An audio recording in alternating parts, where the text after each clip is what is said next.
Some of the issues in this budget, particularly departmental consolidations, really go beyond the realm of the sort of policy investigation that this committee can undertake. And so we would ask, as an ongoing principle, that you would incorporate into your work the creation of joint labor management committees to really, at the ground level, work out all of the issues that confront departments when they're in the process of consolidation.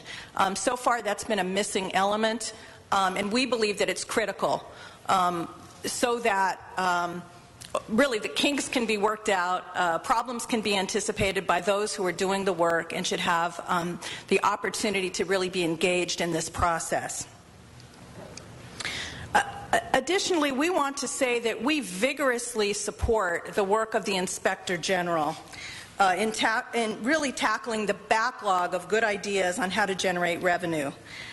We respond enthusiastically when approached as real partners by city staff, and we urge the committee to instruct the CAO to program reasonable revenue projections for the outlying fiscal years, 14, 15, and forward, derived from the Inspector General's work. Account restoration, number one, immediately. We have asked that the account entitled Revenue for Economic Uncertainties and Proposed Contingencies for Obligatory Changes within the Special Fund Schedules be immediately reprogrammed back to the departmental budgets so that departments can provide the fullest opportunity of services in each of their areas. There has been Again, we want to begin to talk about revenue opportunities and efficiencies that have simply not been acted upon or incorporated into this budget. Specifically, we want to deal now with the whole area of workers' compensation. There was extremely positive testimony given by the City Attorney's Office about the improvements that have been achieved in the pilot project of the alternative dispute resolution for workers' compensation. It is a pilot project that was spearheaded by SEIU 721, who sought the necessary changes in the legislature to begin to incorporate some of the great ideas created by the building trades in the private sector. And essentially what the process does, it tries to provide workers treatment promptly so that they can get back to good health and come back to work in a timely fashion, and really move away the incentives to litigate. We believe that when workers are denied care, when they're denied the opportunity to heal promptly, that creates and fosters an environment where litigation seems to be the only way to secure your needed treatments. So essentially, we are calling upon the city. The coalition has indicated our interest to do this. It has not been acted on, but we are ready to be signatories to alternative dispute resolution processes in all of our bargaining units to really expand the incredible savings and good outcomes that have been demonstrated in this pilot project. Ambulance billing, immediate and ongoing. Again, we were very concerned when we looked at the revenue line for ambulance billing. When this service was contracted out, it was contracted out in concert with new technologies that provided handheld devices to the paramedics in the field who could immediately enter accurate information so that the billing process could be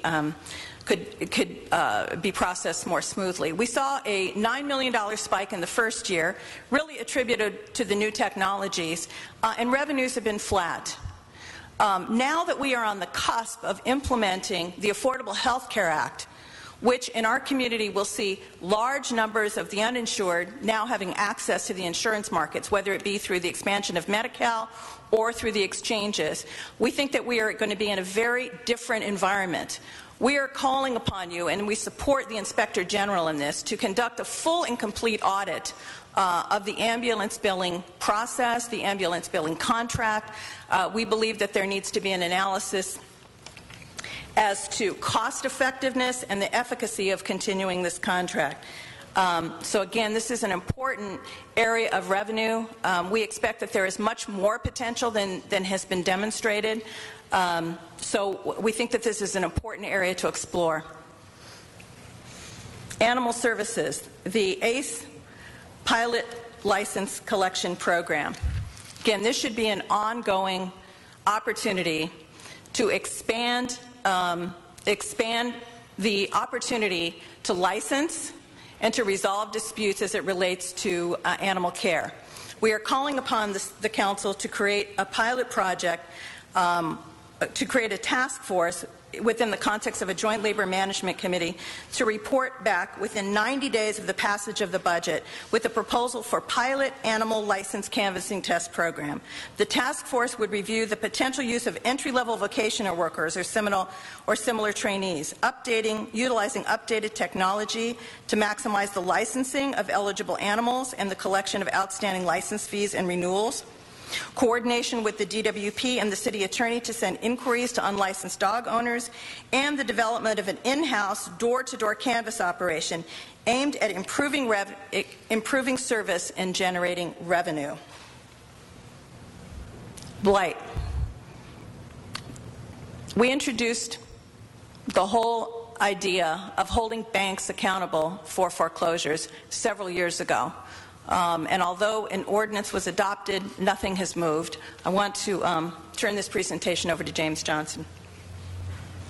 So we want to move quickly to collect what's left of the fines owned by the banks. One of the unfortunate circumstances, at least from our perspective, is that because of the delay of allowing bridge loan on the registration fees from the Housing Department to the Department of Building and Safety so we can actually implement the program, we're at the cusp where now the housing market is beginning to rebound, and we've missed likely an opportunity as much as $40 million to collect from these banks.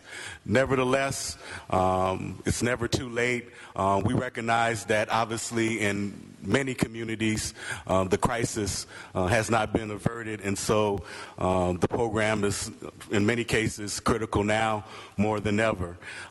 We hope that in the next week or two that we can move forward once and for all on making sure that the banks that in many cases caused this crisis in the first place, that in many cases bring us to the point that we are now, just figuring out a way to come out of this economic crisis that the city faces. The unfortunate reality is that lost opportunity. Martin King says that the tide does not remain at the flood, it ebbs.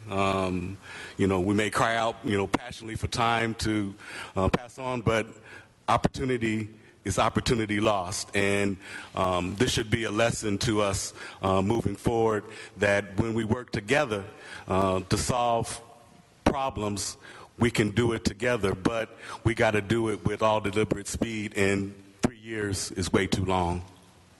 So we recommend that the committee put a little heat on the Committee of Jurisdiction to get this thing moving so we can take the opportunities that still present themselves.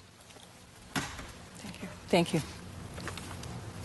We're going to talk now about the Bureau of Street Services. This budget contains $3.5 million for the outside contracting of street services, of tree trimming. It's important to remind this committee that during the economic hard times, literally every tree trimmer in the entire tree trimming unit in the Bureau of Street Services was dismantled. And those workers were sent to other departments to do other work. Tree trimming is an important first responder activity for the city of Los Angeles. When there are windstorms, when there are weather issues, there need to be first responders in tree trimming who can report, who can basically help our communities in this kind of crisis. As we saw during the last windstorms in the San Gabriel Valley, those cities who relied on contract tree trimming were paralyzed for weeks. They simply did not have the capacity.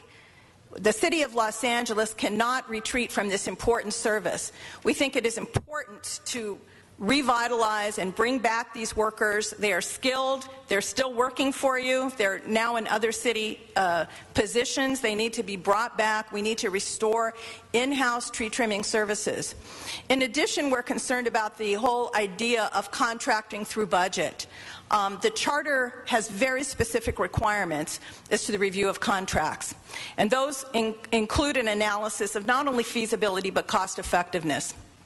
Again, we think it's important that you not engage in contracting through budget, but instead look to restoring this critically important service, this critically by in-house capacity.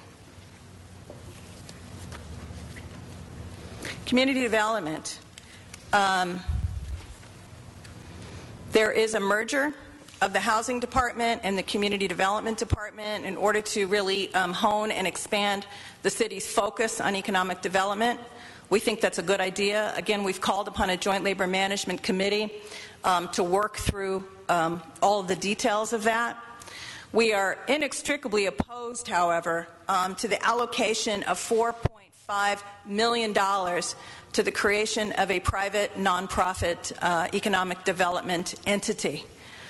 First of all, the state, through SB 1, is now reviewing the redevelopment tools and is working through legislation that will restore these tools to cities and counties in California.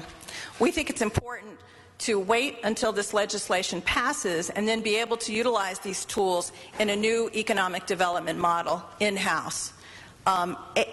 We've looked throughout the country, areas where redevelopment has been basically sent off to the private sector have been rife with corruption, rife with problems. This is an area for transparency. This is an area for public accountability and public input. So we would ask that you reprogram this $4.5 million. Encumbrances. This committee has followed the work of, as Dr. Rhodes said, Team Encumbrances, who worked very successfully last year with the CAO's office to identify funds that could be freed up through extended encumbrances. We have not, again, as Dr. Rhodes indicated, we do not see where the $9.6 million in special funds has been placed, and we would ask that you make an inquiry on that. But more importantly, the encumbrance policy needs to be phased in. We have not seen any reports from the CAO about the carrying forward of the encumbrance policy and the revenues that will be freed up as a result of implementing the encumbrance policy. And so we would ask that there be a report on that matter and a commitment. Again, during the work of the committee, the CAO reported that over $50 million could become available subject to department spending. So we think it's important that you ask for a report back on this issue and an implementation ongoing of the encumbrance policy. Finance Department for restructuring collections. We absolutely support the recommendation of the Inspector General for collections to centralize city collections in the Office of Finance. There are disparate, although there is one policy that exists, there are different practices on collections that exist throughout all of city departments. And this results in oftentimes collections not being made expeditiously and efficiently. We think it's very important that collections be centralized in the Office of Finance and that the minimal investment in the necessary software be purchased so that the work can go forward. So we think this is an important investment and an important efficiency that can be obtained. Contracting. We've raised this issue before and continue to raise it. While the city has come back to us numerous times during this economic crisis to ask us to look at our labor agreements and to partner in terms of reopening those agreements to assist the city in its financial challenges. This council has never adopted a similar policy as it relates to all outside contracts. Again, we want to emphasize with you, we think it is important that you adopt a policy that would require anyone who contracts with the City of Los Angeles to allow for a reopener, an adjustment in cost in the advent of fiscal crisis. We wanted to talk about human resource benefits. As part of our agreement and sacrifices made with the City of Los Angeles, we agreed that we would drive down costs in the health benefit area by 10%. In fact, over the last several years, as a result of rigorous plan redesign as well as returning to the city's general fund those funds that come back from the carriers due to better than expected experience, $30 million has been restored to the City of Los Angeles. This represents over a 10% in structural savings based on the plan redesign. We ask that the shortfall in the human resource benefit account for civilians be restored. It is important to note that we are the most cost-effective plans in the city. Our plans are 14% less expensive than the plans provided to police officers and 24% more cost-effective than the plans provided to firefighters. And we have done this, we have achieved these efficiencies through rigorous plan design. I do want to note, however, that all of our health plans are now out to bid, and we fully intend to negotiate rigorously with healthcare providers who want to do business with us in the City of Los Angeles. And so we have a commitment to achieve further savings in those contract negotiations. Having said that, though, the funds need to be restored, and the hard 10% savings and sacrifice that city workers have made through plan design needs to be acknowledged and recognized.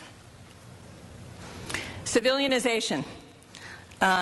We continue to raise this issue because it is fundamental to the efficiency that we would expect from the Los Angeles Police Department. Efficiencies have been expected from virtually every city department, but for some reason in the police buildup, we've also seen a commensurate decline in the number of civilian employees. This simply does not make sense. I mean, over time, over the last number of years, with the decline in civilian employees, we have seen police officers take on duties of much lower compensated civilian employees who are trained to do the specific work that's being done, whether that be in the jails, whether that be in clerical functions where officers, because of a lack of staffing, have to do things like timekeeping, putting their own reports into computer systems. This is an absolute waste of resources. And we really call on you in a serious way to ask that there be a full civilianization analysis done of the Los Angeles Police Department to really determine the right worker and the right classification for the right job. We think this approach could result in lower costs overall for the department, but most importantly, freeing up officers to be deployed in the streets doing police work so that our communities can have even better response times and higher levels of safety. Municipal marketing. The city has not had a comprehensive review of how its assets can be capitalized in a systematic municipal marketing program since former Mayor Hahn and Councilman Garcetti commissioned a study in 2004. Los Angeles is light years behind other municipalities in capturing revenue opportunities in this field. I'm going to quote from the 2004 report. Explanation of the fiscal problems facing municipalities nationwide, a contextual analysis of all aspects of municipal marketing, a report of research findings as well as suggestions for entering into complex public-private partnerships. Included in the 2004 report are transcripts of all stakeholder interviews conducted, a list of relevant professionals in the field of municipal marketing, and a comprehensive resource guide compiling all relevant source materials and sample municipal policies and a policy brief for distribution to interested parties. Sadly, the work in this report has never been moved at a policy level. Its basic findings about potential revenue remain relevant, but the city needs a careful look at marketing agreements in different departments and should conduct an inventory of assets that could be part of a comprehensive, long-term revenue strategy.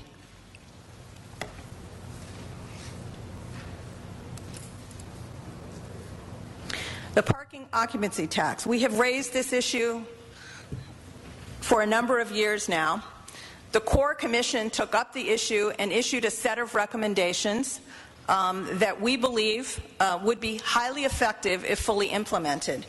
And so we ask that you endorse the recommendations made by the Inspector General to further enhance revenue collection and potential in future budget years, and implement necessary changes so that, again, good operators who pay on taxes that are collected not be disadvantaged in the marketplace by those operators who essentially short and cheat the city. I want to remind you that the parking occupancy tax is actually paid for by those who park. The operators are simply fiduciaries who are supposed to transfer that money to the City of Los Angeles, and it's not happening. The Inspector General's report calls on specific remedies that need to be implemented now to ensure that there is accountability, the potential for an audit trail, and to really restore transparency and the effort to enforce collections in this important area. I want to then swing back to the zoo. We were asked, the Coalition of City Unions was asked by this committee to engage in a working group on the zoo. And we worked for months generating a number of significant ideas that we believe collectively, again, the working group was made up of zoo management, CAO staff, and the coalition, to look at ways to enhance revenue, the revenue position of the Los Angeles Zoo. That commission report identified key areas of potential revenue enhancement, whether that be the use of business intelligence systems, the creation of a signage district at the zoo, the implementation of preliminarily a municipal marketing study, and then a full-blown partnership on municipal marketing. We cannot express our frustration that this report has never seen the light of day, that this report has not been brought to the full council for review and implementation, and instead what we heard the other day in budget hearings is that there somehow has been created an MOU between the zoo department and GLAZA on marketing. It is important, number one, that this MOU see the light of day and be scrutinized by the council. But more importantly, we're concerned about the way in which it might limit the maximization of full and potential revenue through a full-blown municipal marketing plan at the zoo. It was certainly our view that the zoo would be a perfect pilot project, if you will, for the opportunities to determine municipal marketing opportunities, to evaluate their effectiveness, and then certainly use this tool throughout other city departments. So we are enormously frustrated, number one, by the fact that, that the working group report has not come back to the council for review, and number two, that there has been this side MOU that somehow has been negotiated. We would ask that this committee not accept the MOU, that it be brought to the full council for review, and that the working group report would come forward so that you can review all of its aspects and embark on a more fulsome municipal marketing plan, which is contemplated certainly by our working group study. The last item has to do with the Department of Recreation and Parks. We were quite dismayed to see the retreat from services to the most disadvantaged youth in our community by the elimination of funding for recreation services at the HACLA projects. Literally since the late 40s, when these developments were constructed, Recreation and Parks has been a partner in serving the youth of those communities. This budget has a deletion of $1.68 million that would essentially pull back the Department of Recreation and Parks and the services provided to youth in those communities. We think that that's unconscionable. These are centers: Nickerson Gardens, Imperial Courts, Jordan Downs, Ramona Gardens. These are communities and children who need the city to stand with them, who need recreation and parks to provide services to them. And we can't tell you how important it would be to restore this $1.68 million. As a corollary, the budget also defunds $900,000 in class park programs. These are programs that were specifically designed to keep at-risk youth off the streets in the after-school hours through positive programming, whether that be homework support, cultural programming, athletic programs. I mean, creating a place, a safe place, and opportunities for these children to be involved in positive programming in the after-school hours. The defunding of this program is unconscionable. And again, in light of revenue enhancements, we think that this is a place where these revenues, where these fundings, these two funding areas need to be restored. Thank you.